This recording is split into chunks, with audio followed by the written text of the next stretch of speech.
Sure if I'm live. Hi there, everybody. It's Vanya here, founder of Peaceful Eating, where I help people around the world come to a place of peace and ease with food and their bodies. So each week I answer questions from my subscribers, and the next few weeks, including today, I've particularly invited people on my short course called Peaceful Eating over the holidays, which is especially for the period around Christmas, to send in their questions so that I can answer them here on the live. So if you are on the course, hello. And if you're not on the course, hello. And you will get the benefit of the responses to some of the questions. Well, it is freezing here today and it's been literally tipping all day. I'm currently sitting with my feet on a hot water bottle because I haven't put the heating on yet. But it has been tempting, I must say. I'm just beginning to thaw out now. So I hope wherever you are that you are warm and cozy. All right, so let me get to the questions. If you are here watching live and you have a question, pop it into the chat box, whether you're watching it on oh no, you'll only be watching it on Facebook, won't you? I'm using a bit of software called StreamYard, and so I'm not actually on Facebook right now, but your messages should pop up for me to see. So if you have any questions, do ask them. And if you're watching the replay, by all means, do pop questions into the comment box or responses or whatever. I will come back and look at them. All right, so let me get to the questions. So the first question that I have today is from somebody who's on the Peaceful Eating over the holidays course. And this person isn't a native English speaker and was a little bit confused about some of the terminology. And I do apologize. You know, sometimes one can get kind of wrapped up in the way that one speaks with you know, the way that we all make meanings and words mean certain things to us personally. And it can be a bit jingoistic. So I do apologize for that, and I will try and keep an eye on that in the future. But let me look at the questions that you've had. So these are the phrases that this person wants to understand what they mean. So one of them was a sense of peace about how you've been with yourself. So this is from one of the worksheets. And the exercise for those of you who are not on the course was a visualization where you're imagining yourself, you know, in January, looking back on the holiday period and thinking about how it's all gone for you, you know, having and that in that space where you're doing this visualization of you being in you know, over when the holidays are over, that you're feeling a sense of peace with how it's all gone. And so when I say a sense of peace about how you've been with yourself, what I mean is how you've been treating yourself. You know, have you been kind to yourself? Have you been understanding towards yourself? Have you shown yourself some compassion? Or have you been mean and critical towards yourself? So how have you been towards yourself would probably have been a better way to express that one. The next one was at ease with yourself. It really just means feeling comfortable with yourself, and that could be physically and it could be emotionally, or it could be spiritually too. So it's feeling peaceful or comfortable with yourself, how you maybe how you've behaved, but mostly with yourself physically and emotionally. All right, let me look at the next one. Oh, what does it mean when you've got on your own back? When you get on your own back, it means that you are being critical of yourself. You're being hard on yourself. It's like you are jumping onto your own back, this part, and you are bearing down on yourself. So crushing, it's like being oppressed, having heaviness on yourself, but it'll be emotionally. Yeah, it'll be about self-criticism really. Okay, well, that answers that question. Let me move on to the next one, which I've literally just received. So this person says, what's the best way of not getting frazzled by all the expectations of the Christmas season, including my own, to have all the food, the decorations, and the social side covered, not to bow to it and feel okay with letting some of it go? I want it to be magical and perfect, but know that it will never be perfect like the films, and I don't want to be exhausted and bankrupt, so I don't enjoy it. There's so much internal and media pressure on having a perfect time. That's such a great question. And I do address this in the course. And in fact, the lesson that you will get on Saturday deals directly and specifically with this. So you will get into more detail around it. Particularly what we talk about in that lesson is about preparation. Preparing yourself physically, but also preparing yourself emotionally, and possibly if it's meaningful for you, preparing yourself spiritually. And in fact, what I mean by that in terms of spiritually is really about letting go, which is exactly what you're talking about. So I think we need to decide what really, really matters to us. So I don't know anything about you, whoever has sent me this question, because these are all anonymous, by the way. So I don't know if I know you or not. So I don't know if you have children at home or if it's extended family. Also, the whole, what the situation might be in terms of COVID might be different this year compared to other years.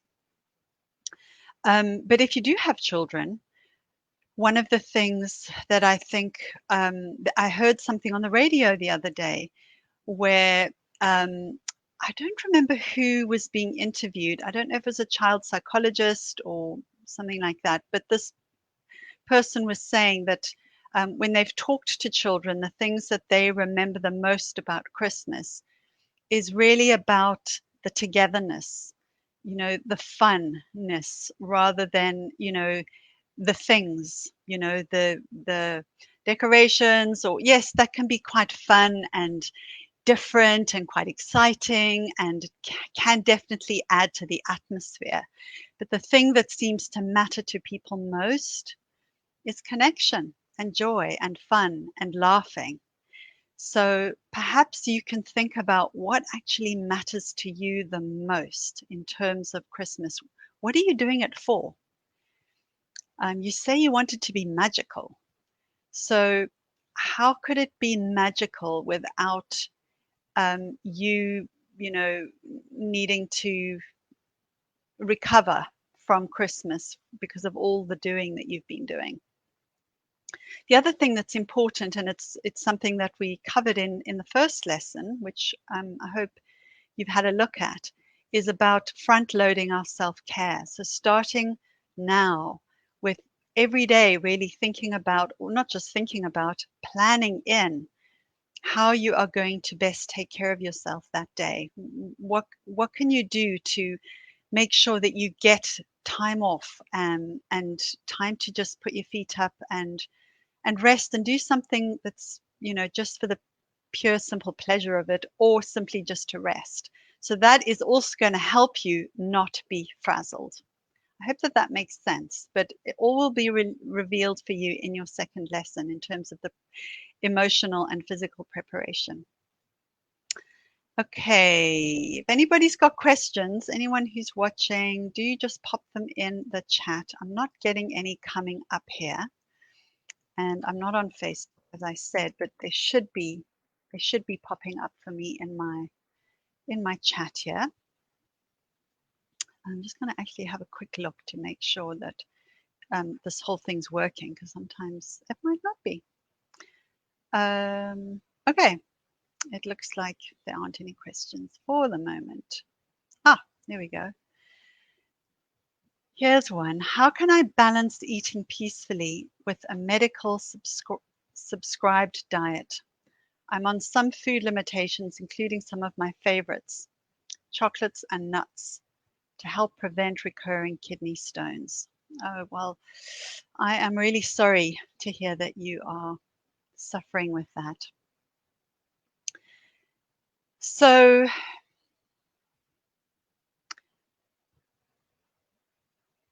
you're on a medically prescribed diet, which has some food limitations, including some of your favorites, chocolate and nuts.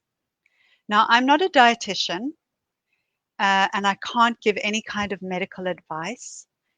But if you have the means, I would recommend that you seek out a non-diet or weight neutral dietitian who might be able to help guide this for you better. I don't know where you live. I'm guessing by the spelling of favorites without a U that you're in the US somewhere.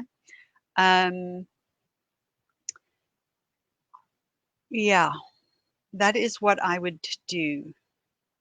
But look, so I don't know the severity of your condition, but I'll tell you my own story. So I used to have really bad eczema, and certain foods would trigger the eczema. Um, and I had to make a call. It's like, am I going to eat that thing or not eat that thing? Yes, I like that thing. Is that something that I used to restrict a lot? Yes, it is. And so I needed to make peace with those foods, and but also didn't want to have really bad flare-ups with eczema. So um, I needed to find a balance between what was going to actually trigger the eczema episode and where my threshold was. Okay, that's what I really mean. Finding where my threshold was. Now, for something like if you're a celiac or you have a severe allergic reaction like anaphylactic shock to shellfish or eggs or whatever, you don't really have a choice. My suspicion is with something like kidney stones is that it's acid that builds up in the system over time. And so it's possible that you might be able to have some of that food or those foods um, because it's a build up thing over time, and perhaps that might be a way through for you is to speak to whoever your medical provider is who's given you that diet and ask them if there is a threshold. Maybe I don't know enough about kidney stones, so that's quite difficult for me to really answer that question, but I would seek out further advice about it, because sometimes there will be advice that's very black and white, and sometimes that is called for, and very often it is not called for. So very often there is room for nuance. So I would explore that. If you do have these foods, I would be particularly focused on eating them mindfully. So really eating them without distractions, choosing the best of that you can afford so that you get the most satisfaction out of it when you're going to eat it. And really slow down and eat them without distractions so that you can enjoy it as much as possible. I hope that helps. I'm sorry it's not clearer because I just don't feel that I can really uh, give advice about a medical condition like that. Okay, any more questions? Do pop them in. It is working. I do have one more question that somebody sent in previously. Oh, you're welcome. I'm sorry it wasn't more helpful. Well, I don't know, maybe it was a bit helpful, but thank you for asking. Thank you for asking. All right, here's another one which isn't related to the peaceful eating over the holidays course. I'm eating regularly, which is fantastic, good for you. But I'm still not really in tune with myself. I have spent a lot of my adult life disconnected with myself, my body, and how I feel. My thoughts are to go back to the basics and try and check in with myself more often, both in terms of how I feel and whether I'm hungry or not. Do you have any other advice for me?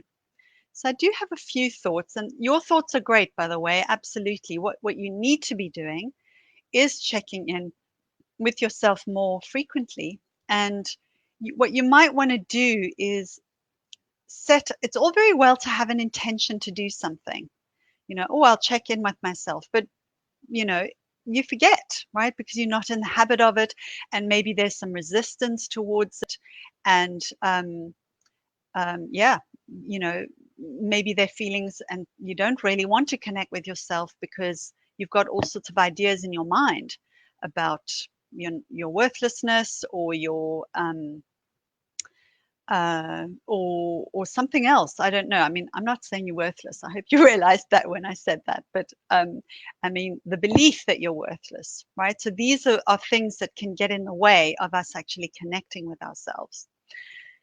So we need to sometimes have some prompts to help us to connect with ourselves. And this is one of the great uses of a smartphone, if you have one, and that is to um, download an app. Well, I don't know about iPhones, but for Android, it's called Mind Bell. And what I love about it is, first of all, the bell sound is just a lovely resonant sound. It's not a high-pitched alarm kind of sound, which is not very inviting. And the other thing is you can set it off to go off randomly. You can set it up to go off randomly in the day. So you could set it up to go 5 times in the day or 10 times in the day, and just at random times it will just go. It will just make this lovely sound, and then you can just take that as a moment to check in with yourself. You just breathe, and you can just literally, even if you just feel your feet, that is something, or notice temperature in your body, or I'm saying that because I'm cold still. I need my hot water bottle on my hands now. My feet are nice and warm. You can check in with how you're feeling emotionally. Just ask yourself, how am I doing right now? You don't need to dig particularly deep. Just see what wants to come up, what wants to arise. What am I thinking? What's going on? Am I hungry? Am I full? How am I doing? Just a quick check-in. It could take under a minute. So if you did that several times a day for a period of 2 weeks or 3 weeks, you could set that as an intention for 3 weeks. I'm gonna set this up. It doesn't have to be a forever thing. You're just wanting to get yourself into a different habit. So I would try that. The other thing that you can do, because we eat several times a day, right? And so making a conscious effort to take 3 breaths before you eat. It's just that we call it a mini meditation. It's just 3 or 5 breaths. And again, it's just checking in with yourself. So how can you remind yourself to do this? I love post-it notes. So I used to put, and still do sometimes, put post-it notes, on the kettle, on the food cupboard in the kitchen, so that it would just say 3 breaths, and I just go, oh yeah, 3 breaths. Or maybe on the dining room table, just the places you would normally be when you're either eating food or reaching for food. So those things can help. And the other thing is you might want to think about what is getting in the way of your ability to tune in to, say, your hunger and your fullness. And there are things that do get in the way, like being too hungry. And you did say you're eating regularly, so that's great.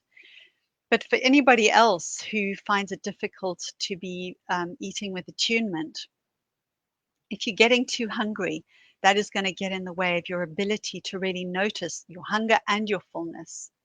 So that's one thing. Being too busy, overcommitted, too tired, um, multitasking. These things get in the way of our ability to listen to our own body's signals.